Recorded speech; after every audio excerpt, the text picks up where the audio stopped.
Hello and welcome to the news at 10 on NTA News 24. We are reaching you live from Abuja. I am Dennis Adegunloye.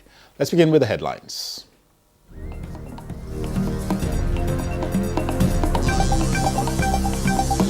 Federal Executive Council opts for extensive consultations before coming up with new minimum wage.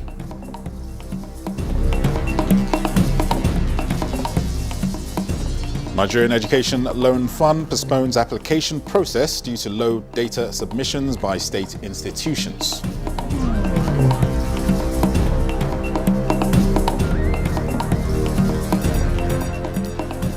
Security experts call for workable strategies to achieve enhanced safety in Northwest.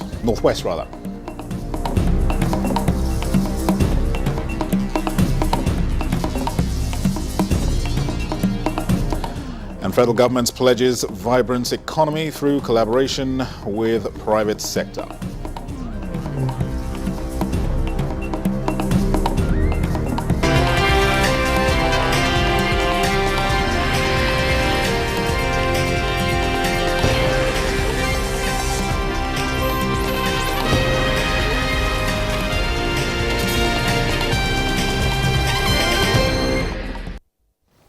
Let's begin at the State House. President Bola Tinubu is now to consult further with the subnationals and other relevant stakeholders in order to come up with an acceptable and sustainable new minimum wage. This was part of the decisions at the Federal Executive Council meeting on Tuesday at the State House. State House correspondent Musbah Danmahab has details.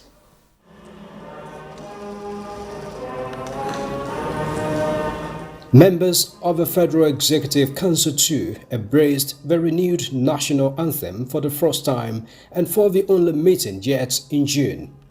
After more than a month, memos have piled up. 39 items found their way on the agenda and dealt with. One of them is a prospective new minimum wage issue. After a marathon of meetings, the representatives of the government and private sector in the tripartite committee on new minimum wage on June 7 suggested 62,000 naira as a new benchmark, which the organized labor rejected. The memo got here before the council, but then the much anticipated final decision will not be taken here. Mr. President is going to consult further so that he can have an informed position, because the new national minimum wage, like I said, is not just an issue of the federal government. It affects the state governments, it affects the local governments, it also affects the organized private sector. And that is why it is called national minimum wage. It's not just an affair of the federal government. The prevailing health issues also got attention of the council, with a cabinet committee to be set up to coordinate emergency operations to check the outbreak of cholera, which the Minister of Health confirmed has now been recorded in 31 states, with 53 deaths from about 1,500 cases. And resources were deployed to 21 states to help them respond to the cholera, in addition to improving awareness of our population, hand washing, hygiene, sanitation, in addition to treatment. Apart from deploying vaccines to check the outbreak of yellow fever in part of Bayelsa State, the council has also set up a task force to urgently address the acute malnutrition cases recorded across Borno, Adamawa, Yobe, Sokoto, Katsina, and Zamfara states. We had formed a ministerial task force that is mobilizing resources from the World Bank and also grant financing to provide ready-to-use therapeutic foods for the treatment of those severely malnourished children, while the country is making progress to expand food production. The Minister of Finance and Coordinating Minister for the Economy reported on some positive indices on the economy, including the debt stock falling by 15%.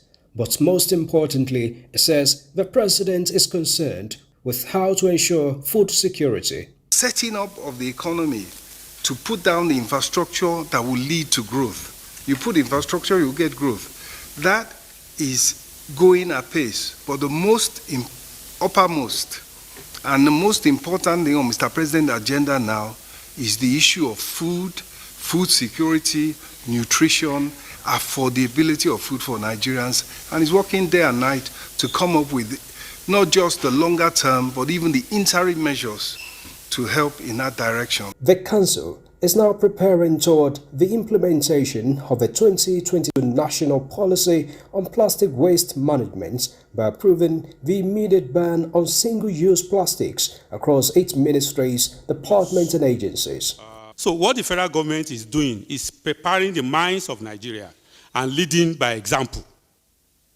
When you see this thing being done in the federal ministries and agencies, you will see that it will convince you that it is possible. The government has also decided to boost the counter-narcotic operations of the NDLEA with procurement of 33 CNG-compliant vehicles, arms, ammunition, and anti-riot equipment, among others. The third in the series is the procurement of 2 units of body scanner, full body scanners at both Abuja and Lagos international airports to boost the operation of NDLA.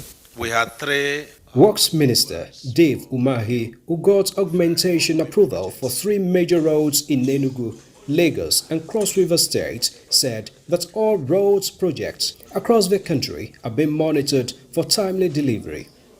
From the State House, Muspal and Wahab, NTA News. Now, one of the resolutions at the Federal Executive Council meeting was to set up a cabinet committee that will coordinate emergency operations to counter the outbreak of cholera, which has spread to 31 states with 53 deaths recorded.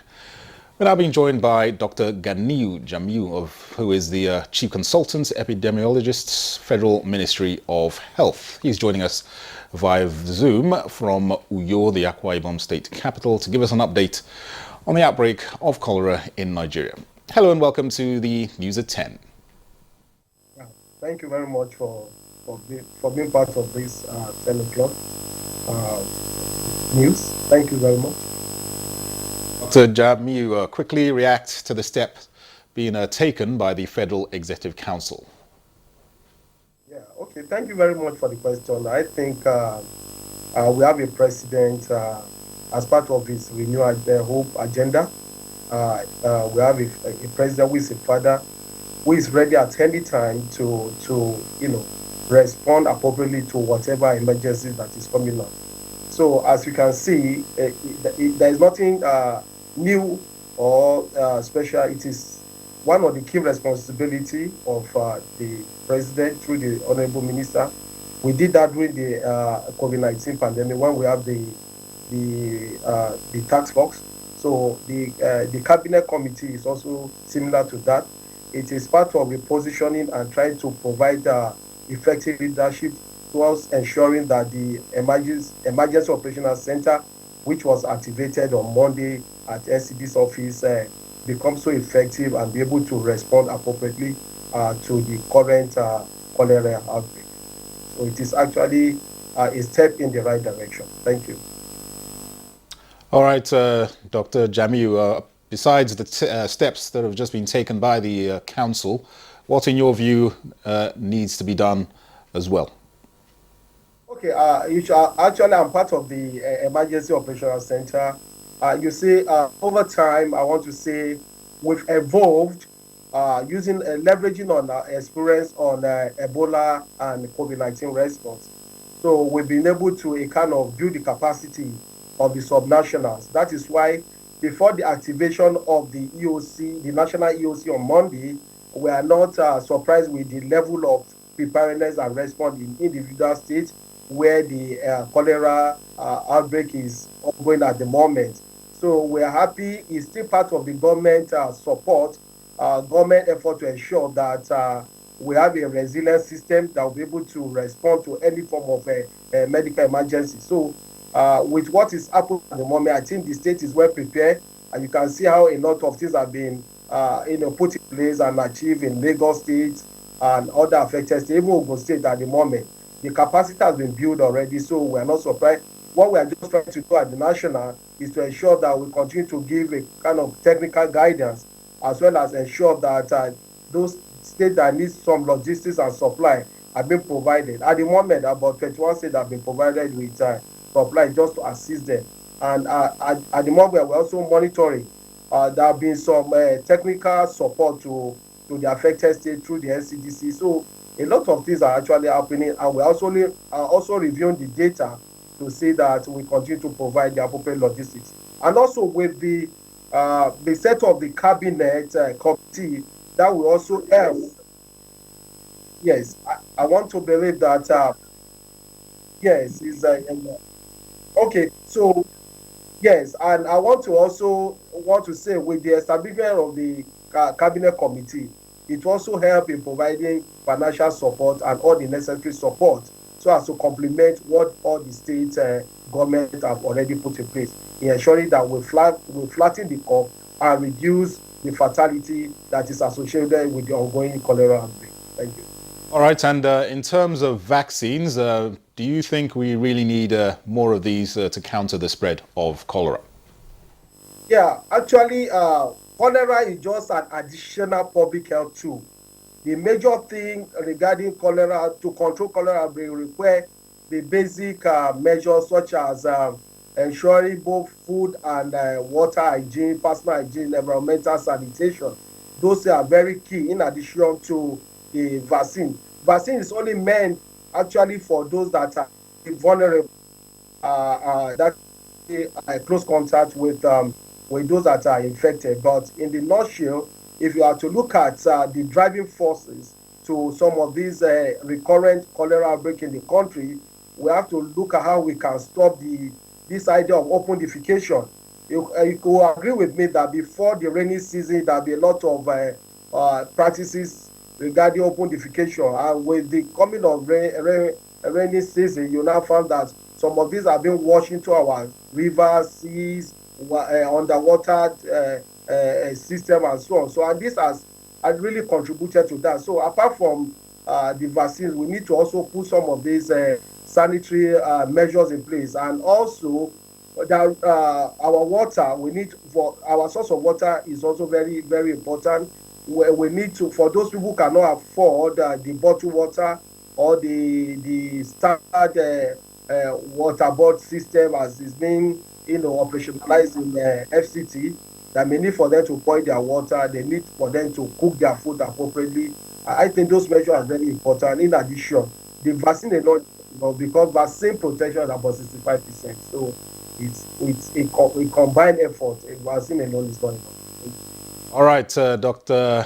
Ganiu Jamiu, Chief Consultant Epidemiologist from the Federal Ministry of Health. Many thanks for coming and taking the time to talk to us. Thank you. Thank you very much. Thank you. All right. Now, the House of Representatives has made a case for the steady power supply to Shedder Science and Technology Complex in Kwali, Federal Capital Territory, to support technological innovation of the country. This was during an oversight by the House Committee on Science Engineering to the complex. National Assembly correspondent Mohammed Rabiu Ali reports. This is one among many hubs of science and engineering in Nigeria that are set to bring innovation and compete favorably with other developed nations. Lack of steady electricity supply and inadequate funding, among other impediments, affect productivity and the morale of staff. The visit by the House Committee on Science Engineering provides an opportunity to have first-hand information on challenges and what the management presented during the 2023 budget defense. From 1989, 93, when everything was set to now taking off, there was only one structure in Shesco. Up to 2009, all the centers in Shesco we are using one block, and some of the laboratories we are using only one room. And at the end of the day, you find out nothing was happening.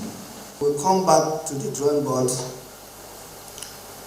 make our research institutes very, very effective, very, very competitive, well accommodated in our budget, The committee assured to provide the necessary support not only to Sheda Science Engineering, but to the sector in general. In Abuja, Muhammad Rabiu Ali, NTA News. You're watching the news at 10 on NTA News. 24 more reports after this timeout. Stay with us. You're welcome back.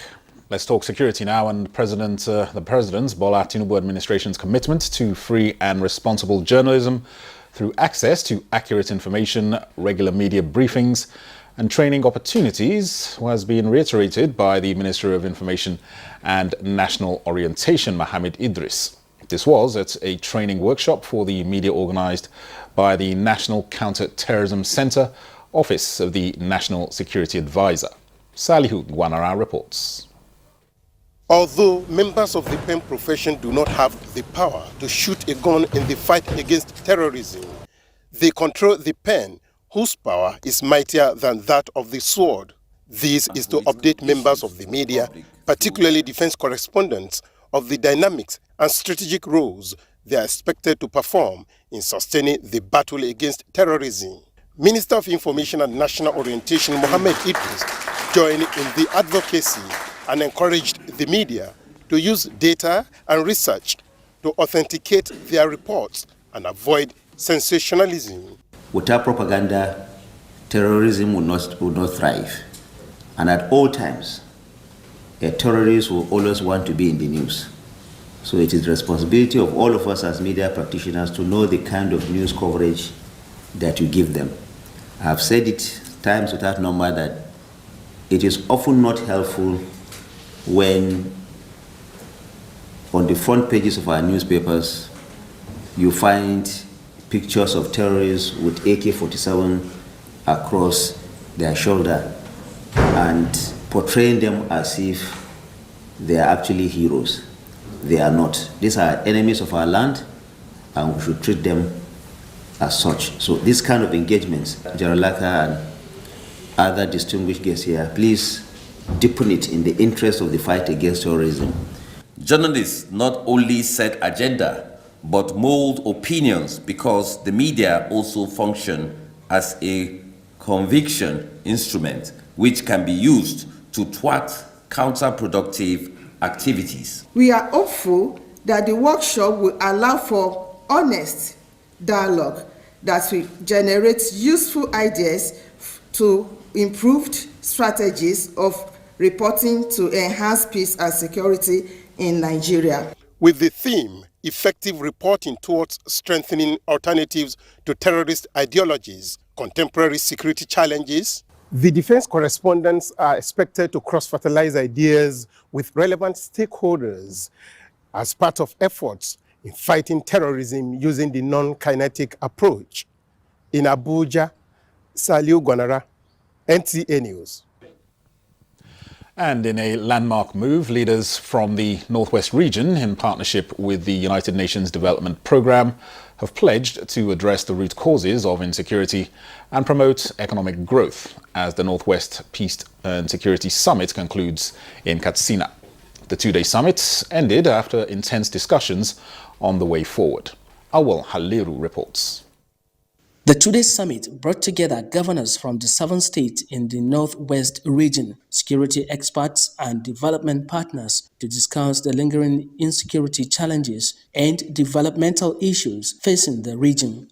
At the end of the summit, the leaders emphasized investment in education, healthcare and economic empowerment programs for youth, as well as promoted agricultural development and infrastructure growth. The UNDP resident representative commended the leaders for their commitment to addressing the root causes of insecurity. In terms of a collective understanding of the issues that we are dealing with, I think the last 2 days we have been able to unpack the issues. Those that are security oriented, those are the developmental oriented, but they all come together. The outcome of this is to build on what happens after here. There will be an outcome document that the 7 governors will be leading with the support of the United Nations Development Programme, the United Nations family. We want to also make sure that the principle of leaving no one behind prevail on our work with the government of Nigeria, and looking at also the people in the northwestern part of the country is important because it helps us to address across the 17 SDG some of the critical issues that we discussed during this 2 days. The summit featured panel discussions and presentations on security sector reform, economic development, and agriculture. The outcome of the summit is seen as a major step forward in the region's quest for peace and security. In Katsina, Awal Halaru, NTA News. In the meantime, Minister of Interior Olubunmi Tunji-Ojo wants correctional centres in built-up urban areas to be relocated. This, he says, is to ensure better security management of the facilities. The minister was speaking during an inspection tour of the Medium Custodial Centre in Kefi, Nasarawa State. Victor Azu reports. The tour of correctional facilities across the country continues for the Minister of Interior. This time, his first port of call is Karshi, location of the ongoing Mega Custodial Center in Abuja. His body language suggests something isn't quite right, but he wouldn't say. We have one or two observations, which of course I would not like to share in front of the camera. But of course, when we get back to the office, we will sit down as the ministry and the NCOS, we'll sit down together, brainstorm on solutions to some of the issues. The minister's worries may not be unconnected with how to provide security for the 38 hectare space when work is done. In Kefi, Tunji-Ojo was confronted by familiar sights, residential buildings in close quarters with custodial centers. This correctional center is arguably over 200 years, old. You can see houses, civilian houses, sharing fences with the correctional center here in Kefi Old. So it means that it's not sustainable. We have to think about relocation. We have to look at because of the effect of urbanization. The minister is hopeful that when the facility audit is over, Nigeria will no longer need to maintain the more than 250 custodial facilities scattered across the country. In Abuja, Victor Azu, NTA News. Elsewhere, the Chief of Defence Staff, General Christopher Musa, has highlighted the need to improve welfare of veterans to serve as motivation for serving personnel.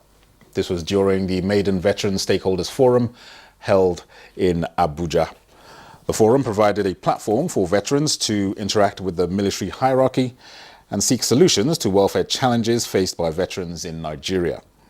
Rear Admiral Ibrahim Aliu Shatima, who represented the Chief of Defence Staff, says the military is drawing up a long-term strategic roadmap for veterans administration, and contributions from the meeting will serve as a guide. Perhaps the forum will help illuminate other veteran challenges that were not considered as germane to veteran affairs in the past. It is my belief that except we start talking of these issues, we may not get to the point of adopting tangible solutions. This occasion, organized by the Chief of Defence Staff, is to help get together all the ideas that we share to assist them in planning the roadmap for the well-being of all veterans and those who are coming behind us. It's still on to the news at 10 on NTA News 24. We'll take another break. Stay with us.